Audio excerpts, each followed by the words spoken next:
Bienvenidos, esto es Charlas Animadas de Ayer y Hoy. Yo soy Agustín Ibarlucía y estoy con... Lucía de Stefano, hola. Este es el primer capítulo de una trilogía sobre, digamos, la nostalgia. Sí. Sobre nuestra infancia un poco, por lo menos para los millennials. Sí. Vamos a hacer 3 capítulos sobre los dibujitos de los 90s. Y los dividimos en los canales que los pasaban barra las productoras que lo hacían, que son Cartoon Network, Nickelodeon y Warner.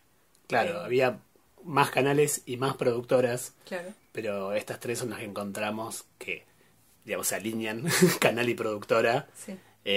para crear un contenido original. Y además son bastante icónicas de lo que recordamos de nuestra infancia, de la animación con la que crecimos, así que elegimos esos 3. Bueno, el día de hoy vamos a hablar de Cartoon Network y creo que para hablar de la historia de Cartoon Network primero hay que hablar de la historia de Hanna-Barbera. Y les voy a hacer un pequeño pasaje por toda la historia de esta productora, que ahora enseguida se van a dar cuenta que fue de las más importantes de animación para televisión que hubo en la historia de la animación. Sí, es increíble. No sé si les pasaba o si te pasaba a vos, Agus. Cuando era chica pensaba que Hanna-Barbera era una señora que se llamaba Hanna y era apellido Barbera. Ay, ahora que lo decís, yo en realidad me quedaba la palabra barbera. Pensaba como que una barbera, no sé, una peluquera. Una señora llamada Hanna y tenía una peluquería. Claro, sí.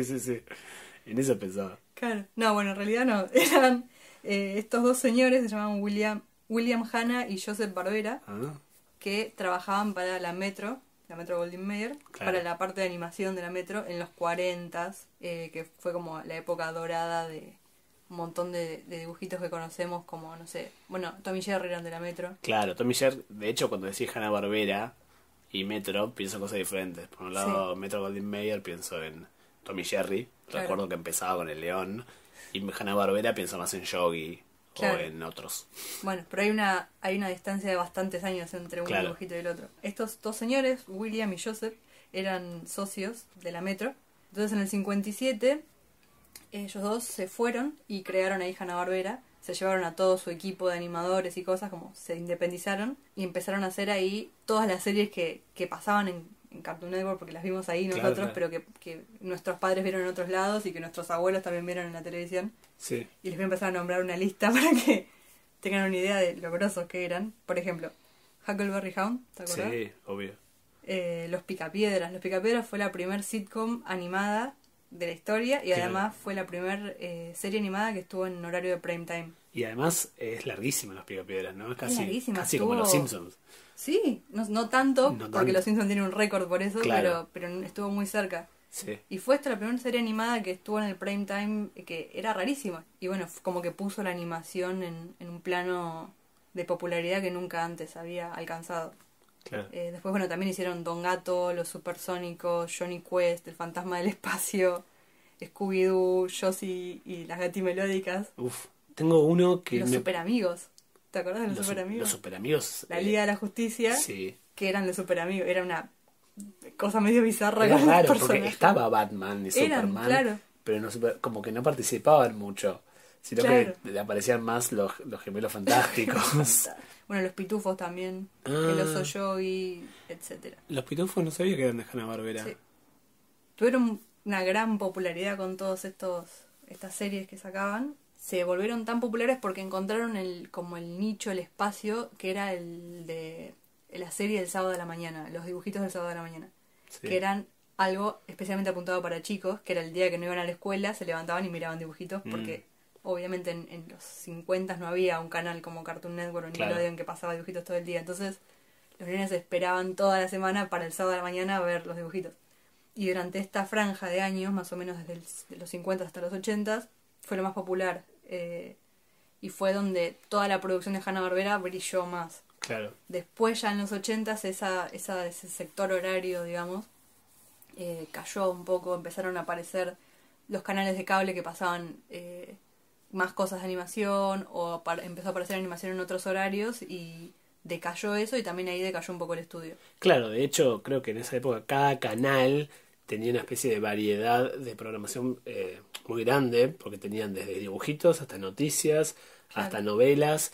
Creo que, no sé si fue a fines de los 80, apareció CNN, claro, que fue un canal exclusivo de noticias, las Claro. 24 horas del día. Y no es casual que de hecho el mismo tipo hizo en el 90-91 Cartoon Network. Claro, Turner. Bueno, Claro. ahora vamos a eso.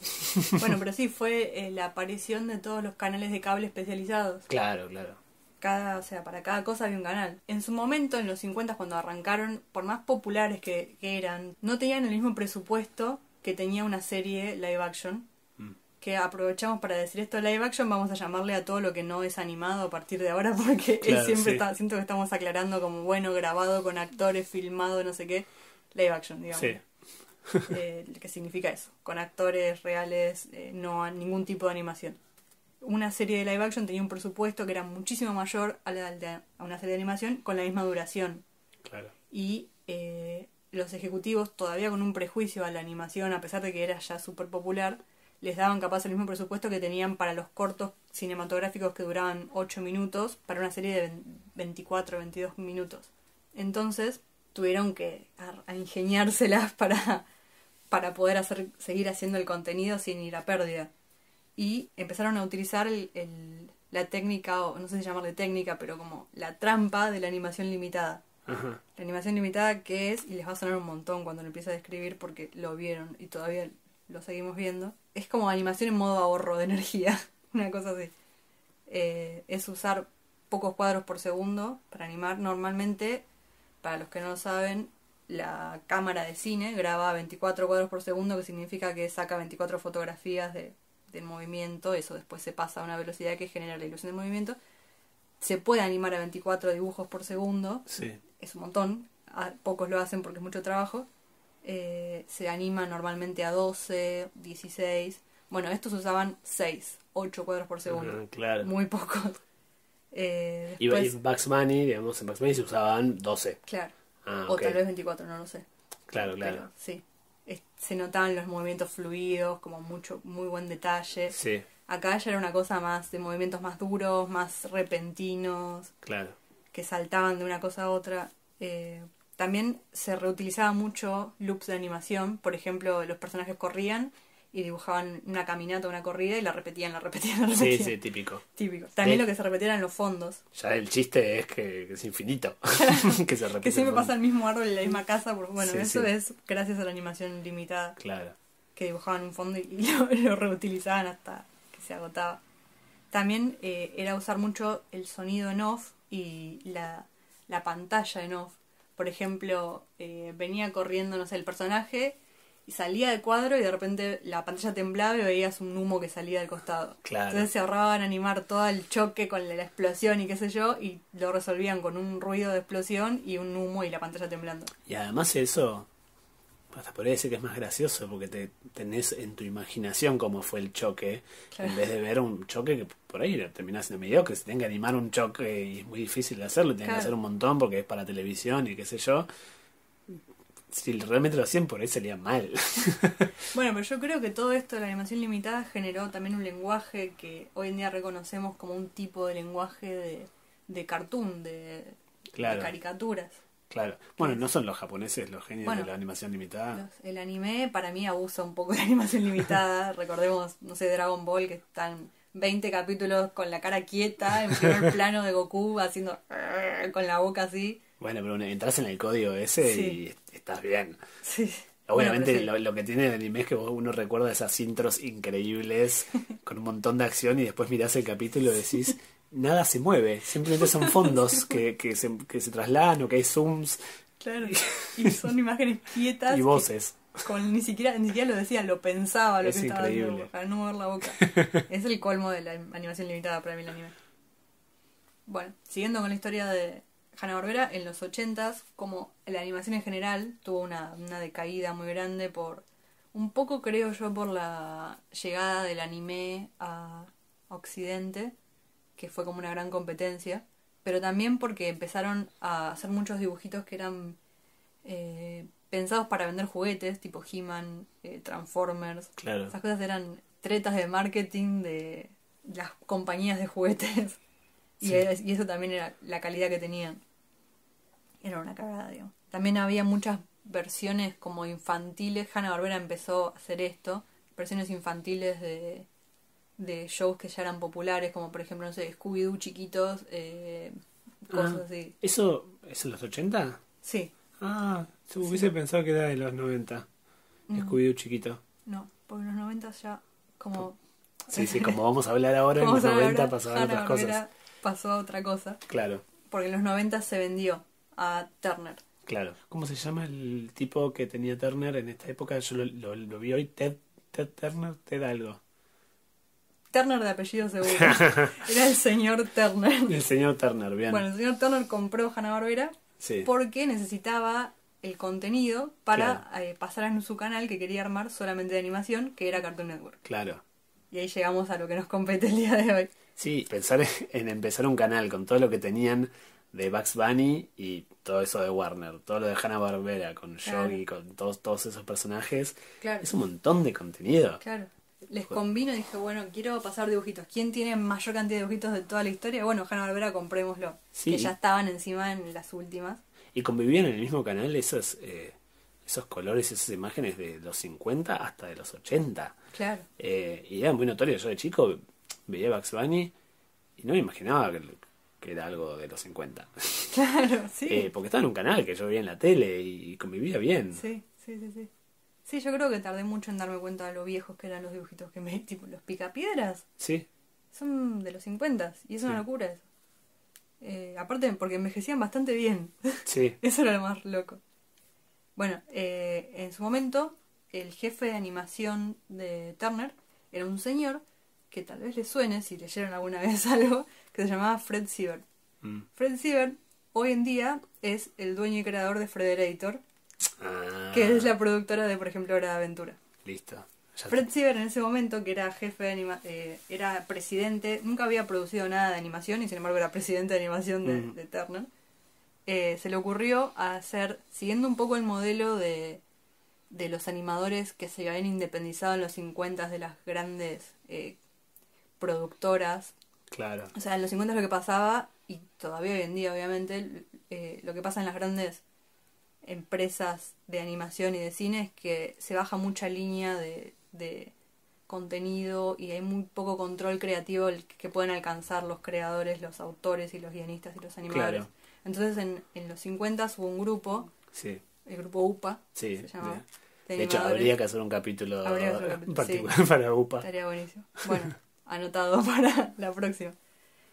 Bueno, ellos se habían independizado, habían hecho pequeños cortos, que también ellos habían impuesto un poco la animación limitada por la falta de presupuesto, justamente. Claro. Bueno, pero la cosa que tomó Turner en esta idea que tuvo fue esto de darle el control creativo a los autores. Claro.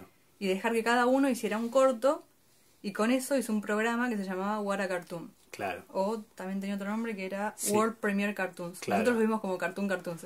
Exacto.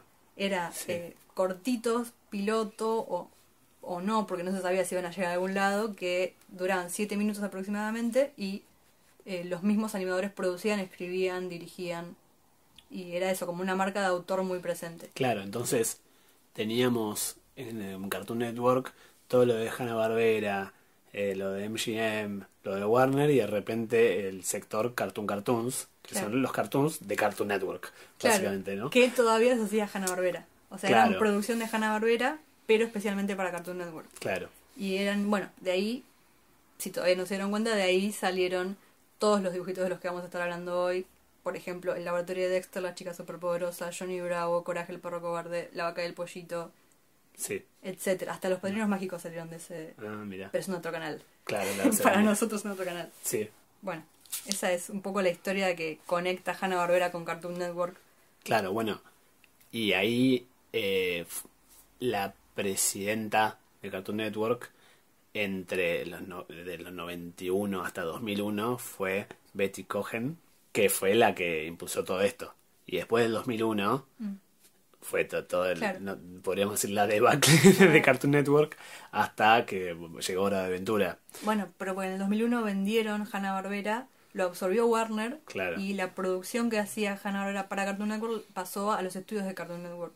Claro. Y ahí bajó un montón el presupuesto, la calidad, todo se fue un poco al carajo, digamos. Sí, lo que pasó, uno piensa que empezaron a hacer cartoons peores. No fue que empezaron a hacer cartoons peores, dejaron de hacer tantos. Había algunos como este de la Mansión Foster, que la verdad que nunca lo vi porque yo ya quedé grande para esa época. Y un par más, Billy y Mandy. Sí. Había un par más que sucedieron, pero no había mucho, porque en Cartoon Network empezaron a hacer terriblemente programas de personas, de live action. Tío, casi. Sí. Eso no sucedió acá en Argentina, sino que pasaba en Estados Unidos. Ah, no sabía. Y entonces acá en Argentina lo que nos lleva a nosotros es simplemente seguir recauchutando lo mismo que había funcionado en los 90. Y de repente entraban estas cosas medio raras como Billy Mandy o la Mansión Foster, que era poco. Simplemente era poco. La Mansión Foster, dicho sea de paso, es del creador de Las Chicas Superpoderosas. Craig McCracken. Sí. Bueno, elegimos estos programas en particular porque fueron los que más nos marcaron a nosotros. Principalmente, creo yo, el laboratorio de Dexter y Las Chicas Superpoderosas. Sí, que tienen algo en común. Sí, tienen muchas cosas en común. Total. Sí, la selección de 5 programas que hicimos son El laboratorio de Dexter, Las Chicas Superpoderosas, Johnny Bravo, La Vaca y el Pollito y Coraje el Perro Cobarde. Nos queda quizás un poco afuera Ed, Eddie Eddie, sí. Porque no nos gusta. Nos parece pero también es un medio... poco posterior. Es más cercano a los 2000 que se creó. Claro. Y estos son de hecho, Las Chicas Superpoderosas fue el primer corto que salió en What a Cartoon. Fue el primer piloto que acá lo conocimos ese piloto como Las Chicas Coquetas. Sí. Que es distinto al que vimos de Wopas Girls. Si buscan en YouTube Wopas Girls con WHOPASS, bueno, van a ver el corto original, que era un corto para festivales de animación que había hecho el creador, este señor Craig McCracken. Sí. Que es una bizarreada muy bizarra, muy medio fea, no sé. Sí. Pero bueno, tiene los personajes y tiene la misma introducción, de hecho, pero en vez de poner la sustancia X le pone una lata de este Wopas que no estoy muy segura qué es. Ah, claro. Cambiaron eso. Bueno, empecemos con Las Chicas Superpoderosas. Bueno, Las Chicas Superpoderosas, no sé si hace falta que digamos el argumento de cada uno. Yo no sé si hay alguien que no los vio, no sé si tenemos público que son menores a los millennials, o sea, no sé si los centennials, por ejemplo, vieron alguna vez estos dibujitos. Yo creo que sí. Los conocés igual, al igual que nosotros sabíamos de Bugs Bunny, no sé si lo siguen pasando justamente. Sí. Bueno, sí, justamente Las Chicas Superpoderosas tuvo un montón de reboots, tuvo un anime que eran Las Chicas Superpoderosas Z, tuvo un par de reboots y hoy en día hay uno nuevo. Una cosa que creo que llamó la atención de Las Chicas Superpoderosas en su momento es que todavía en los 90 había una división muy clara entre dibujitos para nenes y dibujitos para nenas. Claro. Sí, estos cartoons no estaban... no tienen una separación por género como del público target. Claro. De hecho, algo que da la sensación es que justamente por esta libertad creativa que tenían, no pensaban tanto en el público. Quizás evitaban hacer algún chiste demasiado sexual. No te creas. Y no tanto. Y no tanto. Pero dibujaban para ellos, para divertirse ellos. Y se nota porque hacían referencia a los dibujos anteriores, a los de Hanna-Barbera, Bugs Bunny, hacer referencias a los cómics que yo veo en Las Chicas Superpoderosas y en Dexter, referencias a cómics que yo a los 8 años no había leído, no conocía. Claro. Pero cazaba que era una referencia a algo que ellos, que eran estos animadores seguramente ultra ñoños, que estaban dibujando en ese momento Cartoon Network, se divertían haciéndolo y punto. Sí. Lo hacían para ellos, no lo hacían para un público, ya sea varón o mujer. Es que bueno, sacarse esta presión de la bajada de línea de las empresas, que en los 80s era tremenda, justamente porque si eran dibujitos para vender juguetes, tenían que vender juguetes para nenas o juguetes para nenes. Entonces estaba He-Man y después hicieron una versión femenina, She-Ra, porque a las nenas había que venderles algo también. Claro. El género estaba muy puesto, como apuntado mucho a un público en el sentido del marketing. Claro. Y bueno, en esto ya no... De hecho, lo que quería decir es que Las Chicas Superpoderosas tenían un contraste muy divertido, que eran nenas las protagonistas, pero a la vez era hiper violento y eran como algo intermedio entre lo tradicionalmente dibujitos para nenes y lo tradicionalmente dibujitos para nenas. Total. Algo que venía pensando mientras veía todos estos dibujitos para grabar el podcast es que deberíamos tener un sector de cada capítulo del podcast que se llame la lupa de género. Porque claramente todos estos dibujitos tenían un tema con el género. Mientras que antes tenías una gran variedad de personajes masculinos, como los pitufos.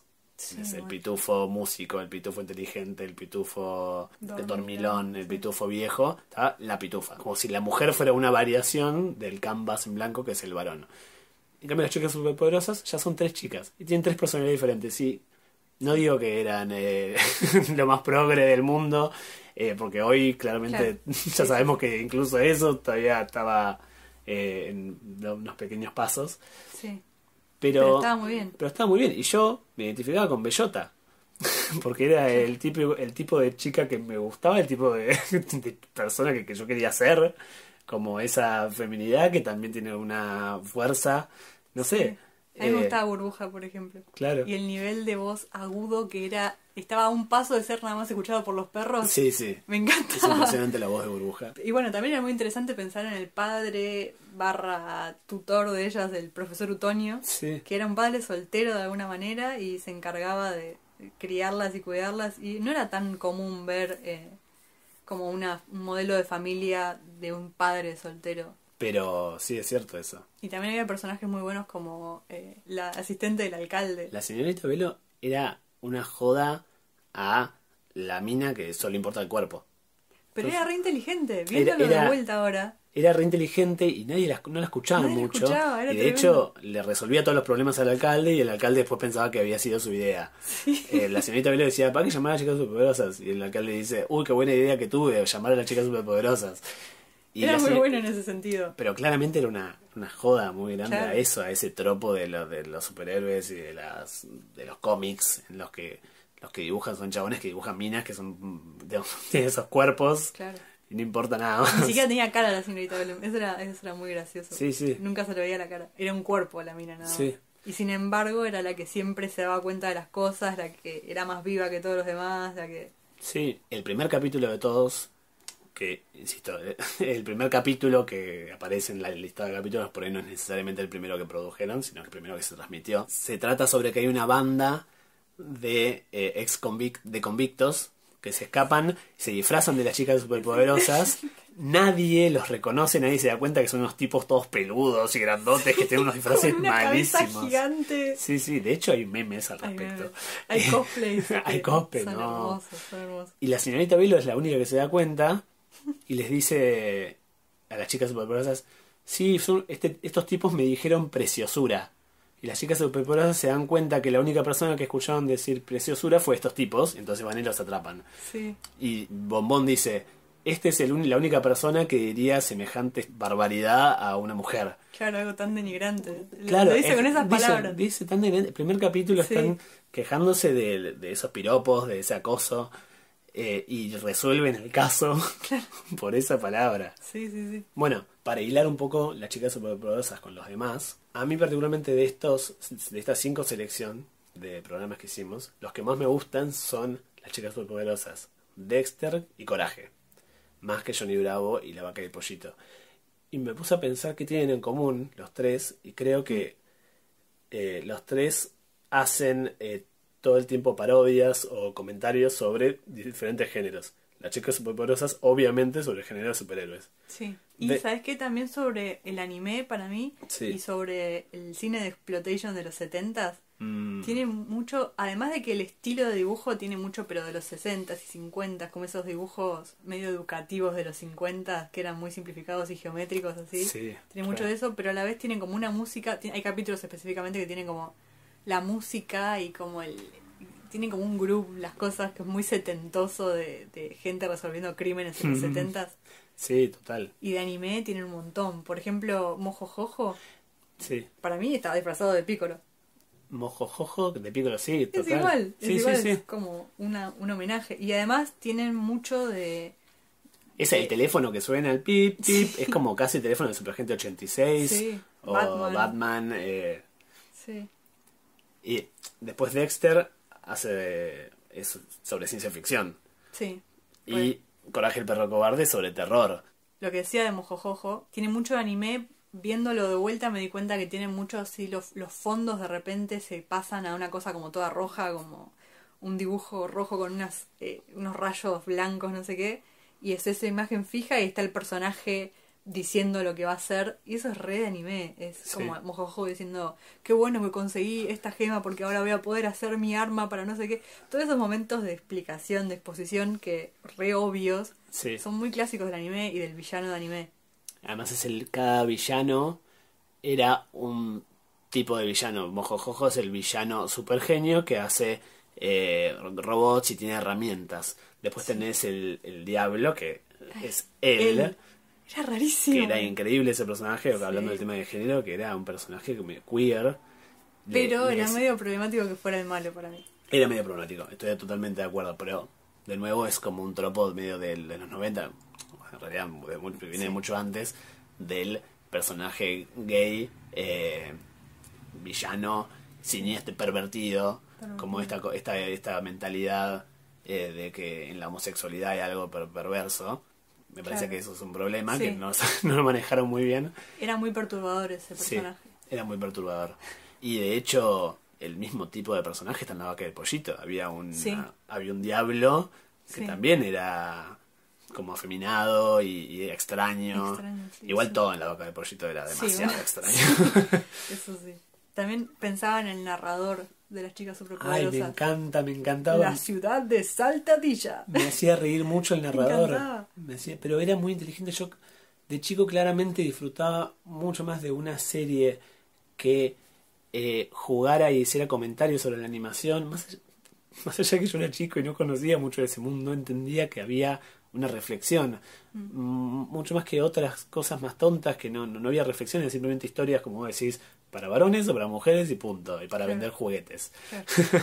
Sí, bueno, el narrador que rompía todo el tiempo la cuarta pared. Bueno, la mayoría de todos estos programas rompían mucho la cuarta pared y jugaban con eso.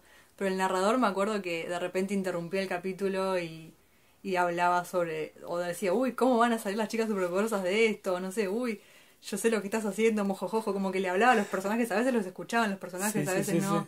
Y me gustaba mucho esto de la repetición de, siempre había 3 frases en todos los capítulos, que eran la ciudad de Saltadilla, que empezaba siempre todos los capítulos con eso, y ahí te ubicaba, y siempre empezaba con un plano de la ciudad de Saltadilla desde afuera, y estaba pasando algo. Claro, y a veces no estaba pasando nada, y decía, la ciudad de Saltadilla.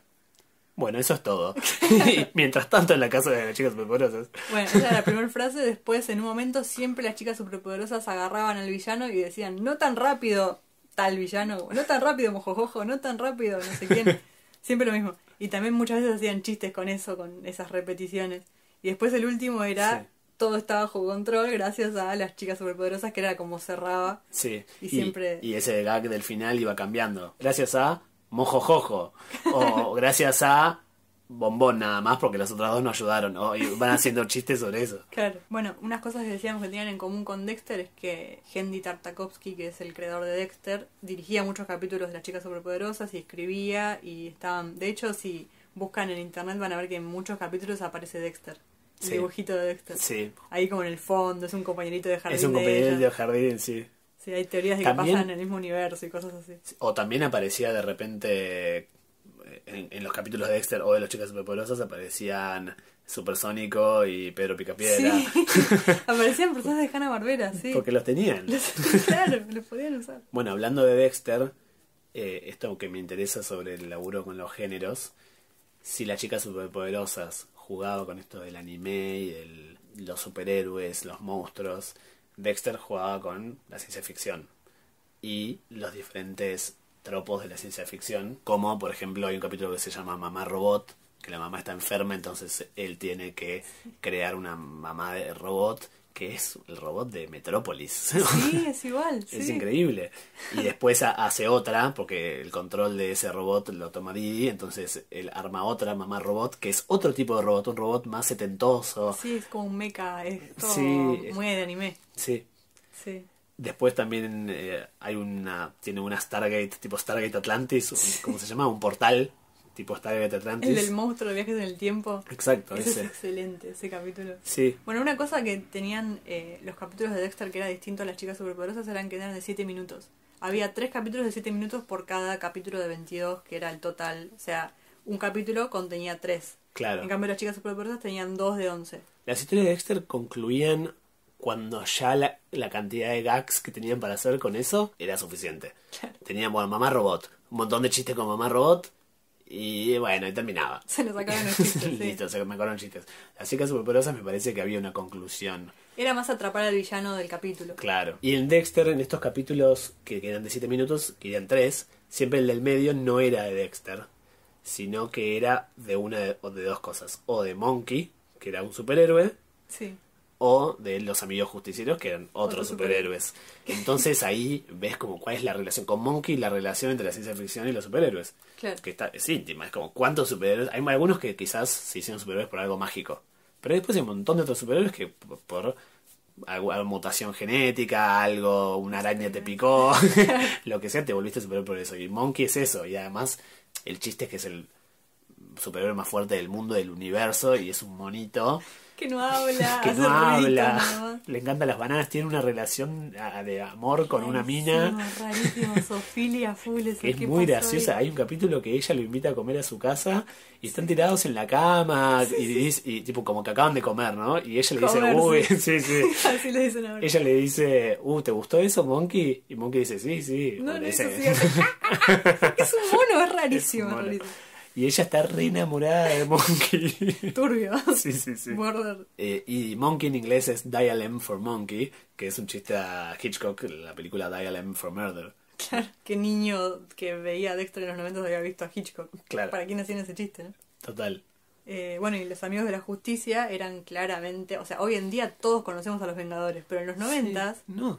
¿quién conocía a los Vengadores? Los que leían los cómics y tal vez alguno que había visto alguna versión bizarra del Capitán América que había. El más obvio era el increíble gigantón, que era Hulk. Era Hulk al revés, en vez de ser verde con pantaloncitos violetas, era violeta con pantaloncitos verdes. Sí, era obvio. Ese era el más obvio para mí de No, chico. bueno, el Capitán América, Libertad, no sé cómo se llamaba. Yo no sé si conocía a Capitán América. Igual. En realidad de chico pensaba que era Superman. Después me di cuenta que era ¿sí? más el Capitán América. Bueno, es que también se puede leer un poco como Superman. Pero Sí, claramente son los Vengadores. Van Halen es increíble. Valhalla. Valhalen. Era como un Thor metalero, me Sí, encantaba. sí, Y hippie. siempre tenía fans así gritando al lado. Sí. Y tenía una guitarra, era increíble. Y vivían juntos, era como una sitcom. Era una sitcom. De hecho, la presentación es como ellos que dicen, amigos justicieros, asamblea, y se juntan. Bueno, Avengers Assemble era Sí, eso. Exacto. Pero se juntan, en vez de juntarse a luchar, se juntan a combatir los problemas de la vida diaria, como cambiar un foquito. Era muy bueno. Visto desde hoy en día, después de 10 años de Marvel en el cine que popularizó todo eso, no envejeció nada. Es No muy bueno. envejeció nada, total. Estaba también uno que era una pantera, pero en vez de ser negra era blanca. Sí. Había uno en una antorcha humana, pero era como un muñeco tiki hawaiano. Bueno, y de hecho, Dexter tiene 4 temporadas, pero las 2 temporadas en las que estuvo Genndy Tartakovsky son la primera y la segunda, y después se fue. Cuando se fue la idea era que terminara Dexter, Claro. pero les rendía a Cartoon Network seguir haciendo Dexter, entonces hubo 2 temporadas más, pero las que recordamos cuando recordamos Dexter son las 2 primeras. Claro. Y el último capítulo de la segunda temporada es un capítulo que dura 22 minutos, como si fueran 3 capítulos en uno, en el que aparecen todos los personajes. Aparecen los amigos justicieros, aparece Monkey, Wow. Dexter, y es el capítulo en el que Dexter le cuenta a sus padres que tiene un laboratorio secreto, al final, que eso era un problema durante toda la serie, Claro. porque necesita luchar al gran buen estilo Power Rangers, que forma un robot entre toda la familia, y se escucha la canción Familia Dexter a ganar, turu, tu, tu, tu, turu, tu, turu, tu, tu. Y luchan contra un monstruo que salió de un volcán en Japón, porque Dexter estaba de intercambio en Japón, y no, tipo, los amigos justicieros no pudieron, Monkey no pudo, entonces va Dexter a luchar. Y es increíble ese capítulo, lo recomiendo mucho que lo vean, es el último de la segunda temporada. Y después de eso hay una película de Dexter, Claro, sí. que se llama Ego Trip, en inglés, que también se transmitió en televisión.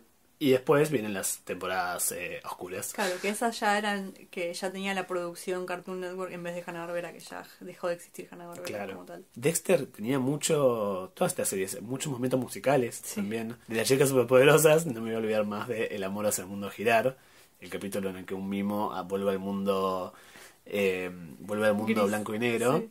Y Burbuja intenta pintarlo con crayones y no puede, entonces puede tocar la batería. Sí. Revive a las chicas superpoderosas y cantan esta canción, todo se vuelve de color de nuevo. Y cuando el mimo se transforma en payaso y vuelve a ser feliz, lo encierran de nuevo. Lo cagan a trompadas y lo encierran. Eso Exacto. era buenísimo también de todos, que parecía que iba a terminar como con un final feliz y no, igual tenía que haber el momento de cagarlo a trompadas porque se mandó cagadas y había que Sí. encerrarlo, era como, nunca zafaban de eso, era buenísimo. Sí, sí. Esta antimoraleja, este cinismo, lo que Sí. importa es el chiste que hoy en día vemos en Family Guy, Sí. no, iba a decir BoJack, pero BoJack no, en Rick and Morty Sí, y en muchas otras total. cosas, esos ya estaban ahí. Y ese humor nos nutrió Sí. cuando crecimos Bueno. mirando la televisión. La posmodernidad, hacía falta decir esta palabra en este capítulo. Siempre hace falta decir esa Siempre palabra. hacía falta, sí, era muy posmoderno el humor y esto, la antimoraleja, lo meta que tenían todos los capítulos, tenían Sí. muchos rasgos de esto. Sí. Bueno, y volviendo al tema de género, Dexter jode mucho con lo de la masculinidad. Como Dexter es otro tipo de varón que también tiene una masculinidad muy frágil. Le molesta mucho cómo vive la vida Didi. Sí. Obviamente Didi es insoportable y quizás ahí hay un problema Sí. en la serie, pero cuando Didi de repente en un capítulo se vuelve más inteligente porque Dexter le hace un trasplante de cerebro, a Dexter le molesta un montón que ella sea más Sí, inteligente, sí. porque su masculinidad y su poder pasa por su inteligencia. Cuando viene un chico al colegio que es cerebro, que es más inteligente que él, lo pone re mal. Bueno, hablando de masculinidad, voy a saltar un poco a Johnny Bravo, que o sea, en mis recuerdos era algo como que no había envejecido tan bien. Yo creía que no había envejecido tan bien. Y viéndolos de hoy en día, la verdad que sí. Porque nos pone de protagonistas a un chabón no solamente sexista, sino un pajero asqueroso que no entiende nada ni de consentimiento, y encima es un egocéntrico. Lo pone de protagonista y nos parece un pelotudo. O sea, Sí. hace que nos parezca un patético, que nos parezca eso, un egocéntrico, alguien que tiene supuestamente la masculinidad tan a flor de piel, es un pelotudo, básicamente. Lo que Y todas pasa- las mujeres lo rechazaban y lo recagaban a palos. Sí, sucede que Johnny Bravo te pone un protagonista para que lo veas pasar mal. Es una especie de el anti-animador. Siento que estos animadores que estaban ahí sobre la mesa de animación, todos flacuchos y que todo el día dibujando, salían a la calle ahí en Hollywood y veían a estos tipos con el pelo engominado y la remera apretada, qué sé yo, totalmente nabos. Y Claro. se quisieron burlar de estos tipos, básicamente. Pero lo Y- interesante es que lo hicieron al protagonista. Eso. Que es con quien uno tiene que empatizar, supuestamente. Sí, sí. De hecho, Dexter también se trataba de verlo a él fallar en su arrogancia. Todos los capítulos, o la gran mayoría, era él siendo muy arrogante por su inteligencia, Claro. con un experimento que le salía mal, o desconfiar de Didi, no escuchar a Didi. Siempre era, bueno, ¿sabes lo que te pasa con la arrogancia? Esto. Claro, sí. Bueno, y las chicas superpoderosas, reviéndolo hoy en día, me di cuenta que muchos capítulos eran sobre la sororidad de alguna manera. Mm, Porque, no solo porque eran hermanas, sino que hay muchos capítulos, más que nada en la primera temporada, que son de que tienen que aprender a confiar unas en las otras y ayudarse, en vez de... Siempre hay por lo menos 2 o 3 capítulos en los que los villanos, su fórmula para ganarles era separarlas. claro. Era hacer que se peleen entre ellas y hay uno, me acuerdo, que es el de la banda Gangrena, creo que se llamaba, que eran estos chabones Sí. todos verdes, y hay uno que era el líder, el más alto, que como que hace que Bellota se enamore de él. Ah, mira. Returbio, porque era una nena de jardín de infantes. Sí. Pero bueno, sí, hacía que se enamore y con eso lograba separarlas. Casi les ganaba por eso, pero después ella se daba cuenta de que no, que tenía que confiar más en sus hermanas, no sé qué. Bueno, había otro en el que las tres querían ser un tipo de superheroína diferente, que Bombón era una especie de mujer maravilla, Bellota se llamaba Sombra, y solo luchaba de noche, entonces tenía que ir a combatir a un villano durante el día y se quedaba en el sillón esperando a que se haga de noche. y Burbuja era el conejito, un conejito que soltaba en esos cositos para soltar, y obviamente las tres fallaban, porque Claro. tenían que aprender que para ganar tienen que luchar juntas como son ellas, las chicas superpoderosas. Claro. Y eso, bueno, yo creo que hoy en día eso también tiene un muy lindo mensaje todavía de de este concepto que en los 90 yo nunca lo había escuchado como tal, de la sororidad, de si queremos lograr algo tenemos que juntarnos, Claro. las mujeres, lo que sea. Sí, sí. Y la vaca y el pollito no sé, sinceramente. No solamente era muy grotesco visualmente y los chistes, era también como medio descerebrado por momentos. La sensación de la vaca y el pollito es que mientras que los otros dibujitos, como dijimos hace un rato, los hacían animadores para reírse ellos y no pensaban tanto en los chicos, no pensaban que era un canal para chicos. La vaca y el pollito da la sensación de que sí lo están queriendo hacer para chicos y fallan, porque dicen, vamos a hacer chistes de culos, Claro. y escatológicos y grotescos, como si eso, Sí, también o quizás como- son animadores que les divierte eso, y punto. Puede ser. Bueno, por ese sentido era como, vamos a hacer cosas medio tabú para hacerlas nada más. Es un poco como si un dibujito hecho por un preadolescente. Sí, sí. Que, ay, vamos a dibujar culos. No sé ni si un preadolescente, por alguien de 3 años que le divierte la caca. Claro. Mi Un poco así. sobrinita tiene 3 años y le encanta la palabra caca. Se mata de risa cuando dice caca. Y eso es la vaca y el pollito. Es un poco así, sí. Salvo el capítulo de Salchicha Fea, que creo que hay que Sí, hay que rescatar. rescatarlo. Porque era un gran musical, era emotivo, Sí. tenía contenido, tenía Salchicha Fea, era muy lindo. Sí, el capítulo pasaba, era un musical como el de que montaban en el teatro de la escuela y Pollito era la salchicha fea y estaba triste porque era fea y todas las demás salchichas la molestaban. Porque Pero- nadie se los iba a comer, nadie se quería comer la salchicha fea del paquete. Claro, pero después se daban cuenta que cuando elegían a las demás salchichas las quemaban Y se las y comían. se las comían, entonces se ponían a cantar una canción que era el ser feo está muy bien, el ser feo está muy bien, el ser feo está muy bien. Sí. Que era, de repente me hacía un coro, era muy gracioso y termina el capítulo con que se quema el teatro y todos salen escapando de la escuela. Bueno, y nos queda Coraje, que visto desde hoy en día sigue siendo muy terrorífico. Sí. Coraje lo que tiene es que va a trabajar con los tropos del terror y empezando por, bueno, personajes en un lugar totalmente aislado. Claro. Eso, lo que tiene el terror es que vos tenés que poner a personajes que estén aislados y no puedan comunicarse, no puedan encontrar ayuda y no tengan salida, no hay escapatoria. Claro. Coraje vive en un infierno. Sí.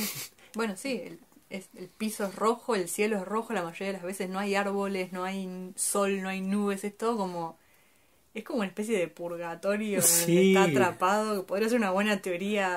Debe Debe haber una haber. teoría así en internet donde Coraje murió y se fue al infierno y eso es lo que vemos nosotros. Total, pero lo que es interesante es que Muriel es el personaje de terror inocente que no se da cuenta del mal. Inconsciente. Inconsciente. Y justo es el arrogante, el que le parece que no hay no hay nada que le pueda hacer daño.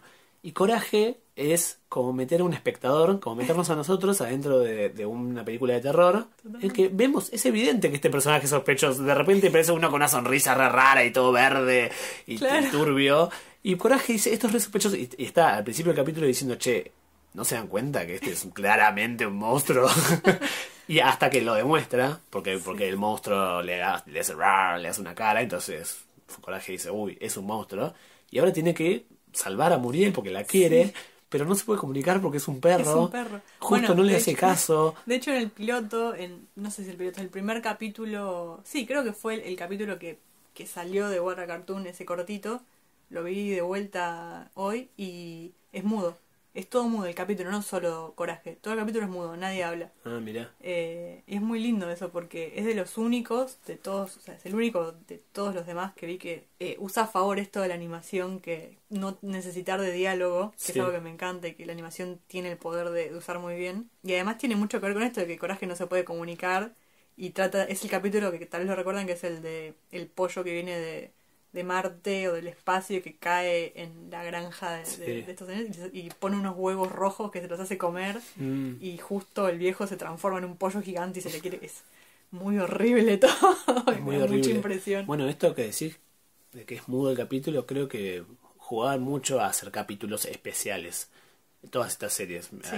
Hay uno de Dexter, que Dexter tiene un montón de foquitos de luz y un foquito tiene 1.000.000 de foquitos y uno se le quema.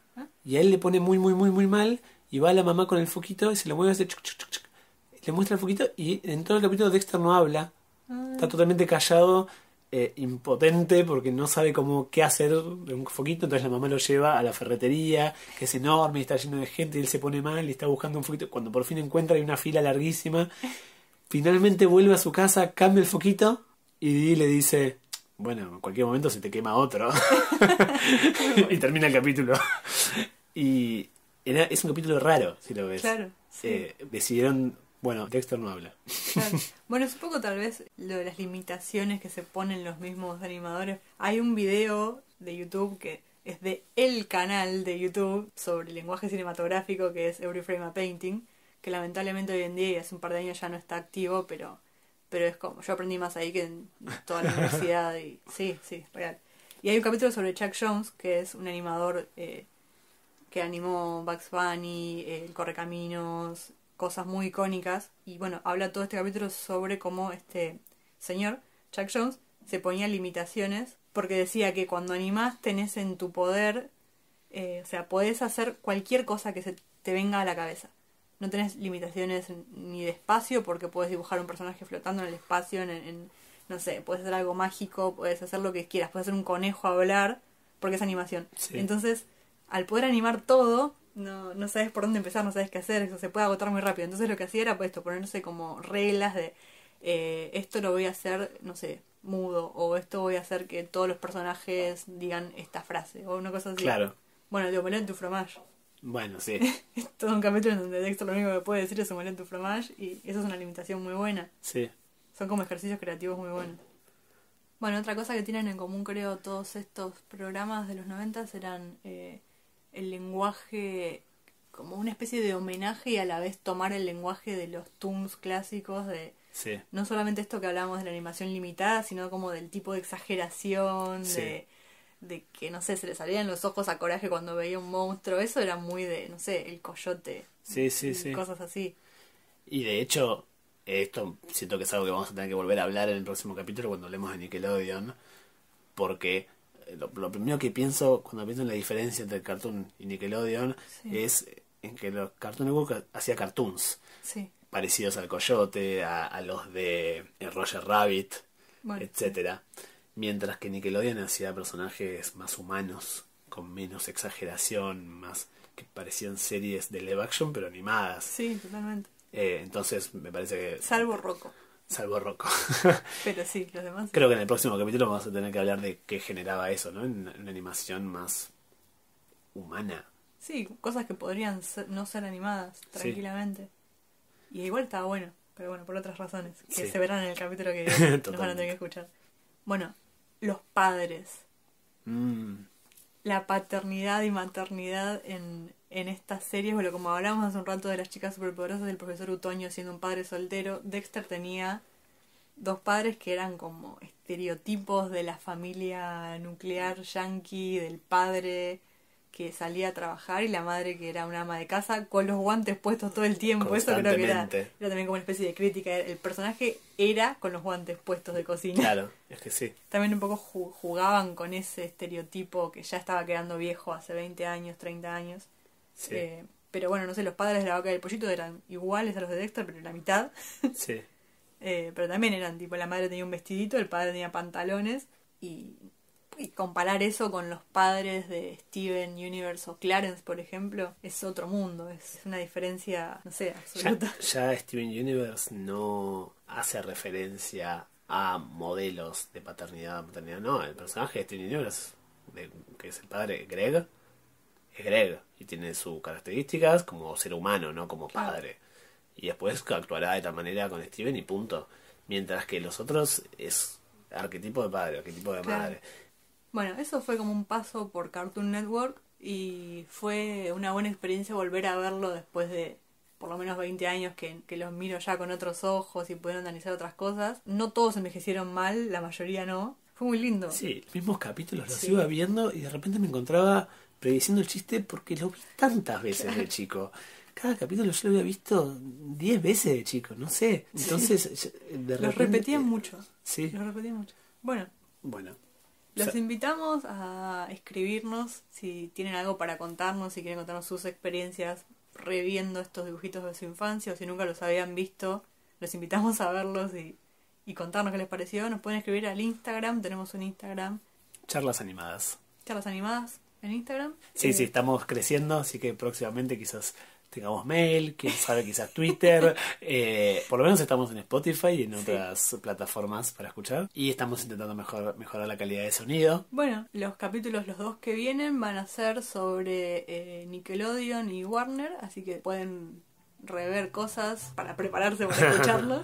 Así que bueno, eso es todo, amiguitos. Eso es todo. Nos vemos la próxima. próximamente.